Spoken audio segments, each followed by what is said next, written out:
আসবে সে তো জানতেও পারবে না। মেয়ে কি ডাকতে বলো মা গো, উমরে দেখবে না।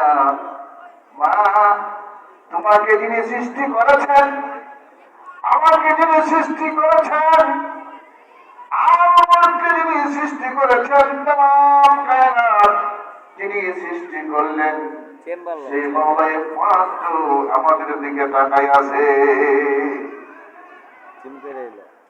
হযরত ওমর নাবুর বাহির থেকে শুনতে পেলেন, চোখের পানি ছেড়ে দিয়ে তিনি দৌড়ে বাড়িতে গেলেন।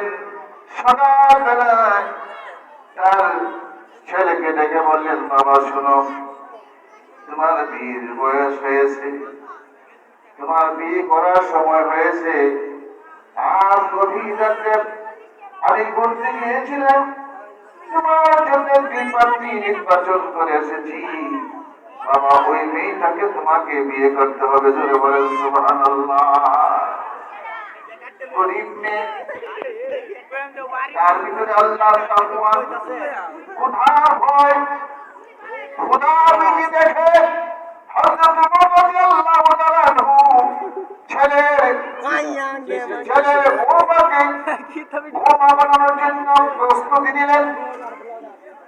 অর্ধেক পৃথিবীর শাসক তার পুত্রবধূ হবে মেয়েটি। আল্লাহ পাক তার ভাগ্যকে তুলে দিলেন।